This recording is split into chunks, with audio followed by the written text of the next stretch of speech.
आज जो हम लोग को फर्म असेसमेंट शुरू करना है, ये टॉपिक का नाम ही लोग क्या बोला तुम्हारा चैप्टर का, फर्म असेसमेंट। फर्म मतलब कौन सी फर्म की बात कर रहे बोला थे लोग? Partnership firm. देखो फर्म अगर नॉर्मली इंग्लिश मीडियम में जाओगे तो फिर किसी भी एंटिटी को फर्म बोलता है, चाहे सोल प्रोप्राइटर हो, कंपनी का भी फर्म बोला जाता है। नॉर्मल आदमी लोग हिंदी में क्या बोलता है, जा रही तो अपना फार्म चला रहा है, सुने हो कभी? इस तरीक़ा से भी नॉर्मल इंसान लोग बोलता है, इसका न अपना फार्म है, पूरा पूरा फार्म चलता है इसका, मतलब फार्म का बोलेगा, फर्म चलता है उसका, मतलब जो उसमें आके हेवी बोल देता है लोग, ठीक है। तो फर्म असेसमेंट अपना इनकम टैक्स सर्टिफिकेशन है, मतलब पार्टनरशिप फर्म की बात कर रहे हैं ये लोग, सिर्फ और सिर्फ पार्टनरशिप फर्म का, क्योंकि बिजनेस प्रोफेशन का देकर तो अलग एक पूरी चैप्टर रही है। इसलिए इस चैप्टर में क्या है तुम्हारा सिर्फ फर्म का, और ये हम लोग ऐसे ही तुम्हारा लिखे अभी हम लोग क्या लिखे बोला था, पार्टनरशिप फर्म का टैक्स रेट कितना है, 30%। फ्लैट अभी देख लो इसका बगल में क्या लिखा हुआ है, फ्लैट 30% का मतलब क्या हो गया? जो भी हम लोग पढ़ा था 2.5 लाख रुपया, 0 से 2.5 लाख रुपये तक कुछ देने नहीं होगा, 2.5 लाख 1 रुपये से 5 लाख रुपये तक 5%, फिर 5 लाख 1 रुपये से 10 लाख रुपये तक 20%, और 10 लाख अबव 10 लाख 1 रुपये होने से, ये 10 लाख 1 रुपया होने से 30%। लेकिन क्या इन लोग के लिए 30% 10 लाख 1 रुपये जाने से होगा कि फ्लैट है, मतलब इन लोग अगर 10,000 रुपये भी कमाएगा ना, तो भी इन लोग का 30% कितना हो गया, 3,000 रुपये। लेकिन मसला ऐसा 3,000 रुपया इधर, और उसके साथ क्या देगा लोग, सरचार्ज छोटा मोटा प्रॉफिट में लीजिए, करोड़ का पार होने से 40 लाख पार होने से सरचार्ज भी छोड़ो, और हेल्थ एंड एजुकेशन से कितना तुम्हारा 4%। उस दिन भी हम बोला था 4% कितना हो गया, बोले इधर 30 और इधर कितना हो गया 4, हाँ 4% किसका है, 30% का 4%। कोई ऐसा ना पढ़ ले भाई 30 और 4 कितना के सर 34%, 30 और 4 34। ये जो 4% है ना, ये 4% किसका है बोलो, 30% का 4%, मतलब इन शॉर्ट अगर बोले तो तुमको ये 30 इंटू कितना करने होगा बोलो 4%, तो 30 इंटू 4 कितना होता है 1.2%। तो तुमको अगर फर्म के पॉइंट ऑफ व्यू से बोला जाए तो 50 और 1.2, अगर तुमको प्लस करना है तो फिर 31.2% होगा, 34% नहीं। इसका पीछे लॉजिक ये होता है, अगर तुम्हारा प्रॉफिट कमाए 10,000, तो 10,000 का 30% टैक्स कितना हो गया 3,000। तो इसको जो 4% देना किसका देना, ये 3,000 का देना, तो 3,000 का 4% कितना आएगा बोलो, 3,000 का 4% कितना आएगा 120 रुपया। तो जो पार्टनरशिप फर्म होगा उसको टैक्स कितना जाएगा 3,000 और प्लस 120, तो कितना होगा 3,120। लेकिन तुम अगर 34 अगर पढ़ रहे मान लो, तो तुम 10,000 इंटू 34% करो एक बार कैलकुलेटर में, 10,000 इंटू 34% करो, 3,400 आ जाएगा। लेकिन हम लोग कितना बोला अभी 31.2, तो 10,000 इंटू 31.2% करो, मैं चला। तो इसीलिए 30 और 4 34 कर लोगे ना, तो ज़िंदगी में मैच नहीं होगा फिर तुम्हारा आंसर।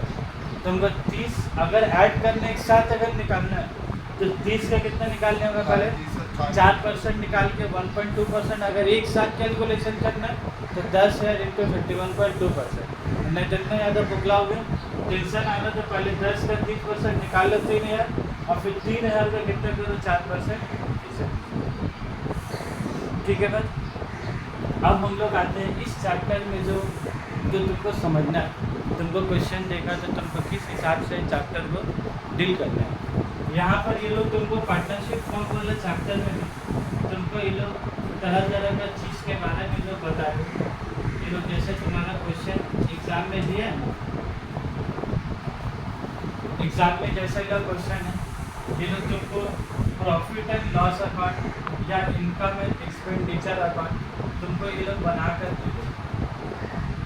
क्या बना कर दे देगा बोलो, प्रॉफिट एंड लॉस अकाउंट तुमको ऐसे क्वेश्चन में क्या बना हो जाएगा, ठीक है। इस तरीक़ा से तुम्हारे लोग बाय ग्रॉस प्रॉफिट लिख कर दीजिए, बाय ग्रॉस प्रॉफिट लिख कर तुमको दे देगा ऐसे। उसके बाद जैसे मान ले लो तुमको सेल लिख के देंगे, by sale, by interest on drawing जो तुम लोग बैठाते हो। उसके बाद टू साइड में लोग to cost of good sold, to bonus, ऐसे करके लोग बहुत सारा आइटम दे देगा। टू सैलरी, टू पार्टनर, उसके बाद टू इंटरेस्ट ऑन कैपिटल, उसके बाद to depreciation, to net profit, ऐसे करके लोग तुमको आइटम का सब बना कर दे देना। तुमको ये लोग क्या बोलेगा, करने के लिए कंप्यूटेशन करने के लिए। अब तुम्हारा कहानी कहाँ से शुरू होगा, नेट प्रॉफिट से शुरू होगा। तुम्हारा कहानी कहाँ से शुरू होगा, नेट प्रॉफिट से। नेट प्रॉफिट में जब आया तो ये ऐड होके आया और ये सब सारे चीज़ क्या है, माइनस हो क्या है। नेट प्रॉफिट जो आई तरफ क्या हुआ, ऐड होके ये सब चीज़ क्या है, माइनस हो क्या है। अब ये लोग इसमें डील किया प्रॉपरली, सैलरी, टू पार्टनर्स, ये इम्पोर्टेंट आइटम है तुम्हारा। और दूसरा इम्पोर्टेंट आइटम क्या है तुम्हारा, इंटरेस्ट ऑन कैपिटल। बस इस चैप्टर में खास बात दो ही बात पढ़ना है तुम, सैलरी, पार्टनरशिप, फर्म पार्टनर को कितना अलाउ करेगा, और इंटरेस्ट ऑन कैपिटल। जैसे हम लोग अकाउंट्स वगैरह में पढ़े तुम लोग कि 14% इंटरेस्ट मिलेगा, कितना परसेंट मिलेगा, 14%, कितना परसेंट मिलेगा भाई, 15%। तो जितना तुम लोग को अकाउंट्स में बोलता था, तुम लोग उन लोग का कैपिटल लिखते थे। मान लो दो पार्टनर होता था, एक तो 1 लाख का कैपिटल है, और इसमें तुम्हारे कितना परसेंट हो रहेगा, 1 लाख का 15% कितना, 15,000।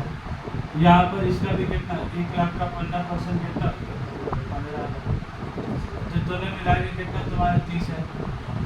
ये तो अकाउंट्स के हिसाब से तुम बना दिए, अकाउंट्स के हिसाब से तुम्हारा क्या हो गया, रेडी हो गया। लेकिन इनकम टैक्स क्या बोलता है, इनकम टैक्स बोलता है कि हम लोग interest on capital, interest on capital जो हम लोग 12% से ज़्यादा अलाउ हम लोग नहीं करेंगे।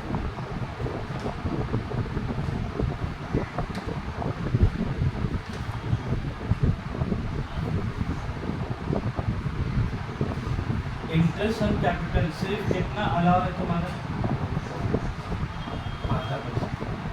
तब बोले ये जो 15% किया है तो 1 लाख का 12% कितना हो गया, 12,000। और 12,000 अलाउ होगा कि 15,000, 12,000। तो ये चूँकि 30 आ रहा है, जिसके हिसाब से प्रॉफिट भी क्या है, कम आया होगा। क्योंकि तुम 15 30 लिखे, लेकिन ये होता कितना, 12 12 24, ये होता कितना, 12 12 24। तो 6,000 इसमें क्या लिखा है, ज़्यादा। तो ज़्यादा लिखने की वजह से प्रॉफिट क्या है तुम्हारा, कम। खर्चा ज़्यादा लिखोगे तो प्रॉफिट क्या होगा, कम आता है। तो तुमको यहाँ नेट प्रॉफिट लिखने के बाद लास्ट में तुमको ऐड क्या करना होगा, इंटरेस्ट ऑन कैपिटल। कितना परसेंट ऐड करोगे, मतलब ये जो 15,000 है, इसको हम लोग क्या कहते हैं, 15,000 डिवाइडेड बाई 15%। और एक्सेस तुम्हारे कितना है, 3%, 12% अलाउ है। तो 15 से एक्स्ट्रा कितना है तुम्हारा, 3। तो 15,000 को पहले डिवाइडेड बाई 15% और फिर इंटू कितना करेंगे तुम्हारा। तो यही एक्सेस तुम्हारे कितना है, बोलो 3 है। तो तुम दो तरीके से निकाल सकते हो, पहले 1 लाख का 15% 15,000, फिर 1 लाख का 12% 12,000।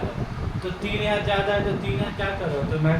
लेकिन तुमको अगर डायरेक्ट कैलकुलेशन करना है तो कैसे करोगे, तुमको मान लो ये नहीं, तुमको ये मालूम 15,000, ये मालूम 15,000, ये कितना 15%। तो 15,000 डिवाइडेड में कितना करो, 15%। और कितना एक्सेस का बोलो तुम्हारा 3%। तो 3% से तुम क्या करोगे, ये प्रॉफिट में क्या करोगे, तुम ऐड कर दोगे।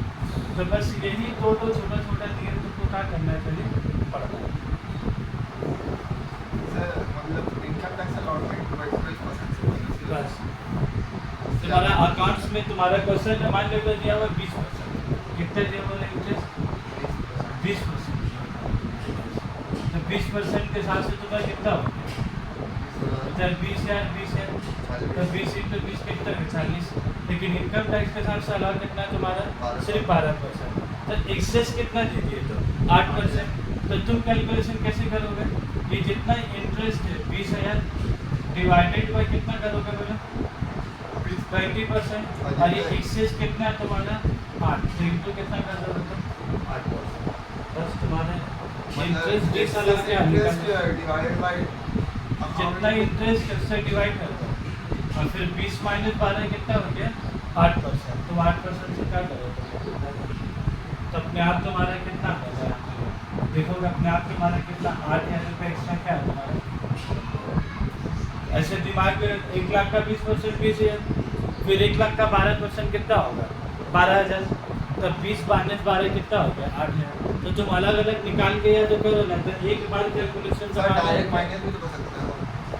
तुमको कितना बार क्वेश्चन में कैपिटल देगा ही नहीं, तुमको सिर्फ ये दे देगा, ये दे देगा, तो तुम इसको इससे क्या करोगे डिवाइड और मल्टीप्लाई में ठीक है। तो इंटरेस्ट का जो अलाउ है ना, इंटरेस्ट अलाउ सिर्फ और सिर्फ ये लोग कितना बोला है तुम्हारा बस 12% से ज़्यादा इंटरेस्ट तुमको अलाउ। और इस सेक्शन के बारे में देखो कहाँ पर ही लिखा हुआ है, तो सेकेंड वाला पेज जो तुम लोग को दिए ना, देखो एक बार सेकेंड वाला जो पेज है पेज 121, देखो उसमें लिखा हुआ है इंटरेस्ट टू पार्टनर। किसके बारे में लिखा हुआ है? Interest to partner. तो इंटरेस्ट टू पार्टनर कौन सा है? ये वाला इंटरेस्ट ऑन कैपिटल तुम लोग के हिसाब से इन पार्टनर पर क्या इंटरेस्ट मिलता है वही वाला। तो देखो सेक्शन में क्या लिखा हुआ है, एक बार देख लो इसमें क्या लिखा हुआ है। Interest to partner whether on capital और ऑन लोन, बोला चाहे तो कैपिटल पर दो चाहे लोन पर दो, is allowed as deduction. Deduction मिलेगा लेकिन क्या कंडीशन है? Interest must be authorise by the partnership deed, वो इंटरेस्ट डीड में लिखा होना चाहिए। Payment must pertain to a period after the partnership deed, और इंटरेस्ट कब का देंगे? जब से डीड बना उसके बाद का। पार्टनरशिप बना ही मान लो 2020 में, तो इंटरेस्ट भी कब का होगा? 2020 के बाद का होगा। डिडक्शन कितना बोला? देखो minimum of the following is allowed as deduction. कितना देगा वो? मिनिमम। मिनिमम मतलब क्या होता बोले तो lower actual interest given to the partner as per deed. तो हम अभी बोर्ड में कितना लिखा 15%, और 12% कितना ला सिंपल इंटरेस्ट, तो 15 और 12% में लोअर कर लेंगे तुम्हारा 12%, ठीक है। लेकिन अगर मान ले तुम्हारा पार्टनरशिप डीड में ही होता 8%, पार्टनरशिप डीड में कितना होता बाबू 8%, तो 8 और 12 में मिनिमम कौन सा होगा तुम्हारा फिर 8%, ठीक है। तो अगर पार्टनरशिप इधर कहने कि हम लोग 12% से ज़्यादा इंटरेस्ट अलाउ नहीं करेंगे, बोलते तो सैनिगिरी। अगर बोला कम लिखा हुआ है डीड में तो कम चलेगा, लेकिन डीड में अगर 12% से ज़्यादा लिखा हुआ है तो ज़्यादा हम लोग इंटरेस्ट उसको नहीं देंगे। ये है तुम्हारा के लिए काम का। एक तुम्हारा पार्टनर इफ फर्म से तो बस 2 ही पॉइंट काम का, एक ये वाला हम बोले इंटरेस्ट ऑन कैपिटल, और दूसरा क्या बोले हम सैलरी टू पार्टनर। बस यही 2 में लोग तुमको उलझा गए। बाकी देखो बोनस तुम लोग को मालूम अलाउ देंगे, डेप्रिसिएशन तुम लोग को मालूम है कि एज पर अकाउंट्स के हिसाब से डेप्रिसिएशन अलग कैलकुलेशन होता है, एज पर इनकम टैक्स के हिसाब से डेप्रिसिएशन क्या है अलग कैलकुलेट होता है। अच्छा बात ये चैप्टर में तुम लोग के लिए यहाँ जितना डेप्रिसिएशन होगा दे देगा, और depreciation as per income tax के हिसाब से तुमको निकालना नहीं है, वो नीचे एडिशनल इन्फॉर्मेशन में क्या दे देगा। तो तुमको करना क्या रहता है, हम लोग खाली क्वेश्चन बनाते टाइम में ये वाला जो डेप्रिसिएशन पहले से दिया है इसको हम लोग ऐड कर देते हैं, और एडजस्टमेंट में जो डेप्रिसिएशन दिया होता है as per income tax rule उसको हम लोग क्या कर देते हैं माइनस कर देते हैं। तो तुमको डेप्रिसिएशन निकालना नहीं है। फर्म असेसमेंट वाला चैप्टर में डेप्रिसिएशन निकालना हम लोग काम नहीं है। फर्म असेसमेंट वाला चैप्टर हम लोग 2 काम है, एक इंटरेस्ट ऑन कैपिटल निकालना और एक तुम्हारा सैलरी टू पार्टनर निकालना। तो ये चीज़ से हम डिस्कस कर दिया। अब हम लोग यहाँ पर इस सैलरी टू पार्टनर के बारे में डिटेल बताएंगे, क्योंकि उसमें झमेला कि इतना प्रॉफिट कमाएंगे तो इतना ही सैलरी दे सकते हैं, उससे ज़्यादा सैलरी नहीं दे सकते हैं। तो हम लोग सैलरी टू पार्टनर का देखिए एकदम अलग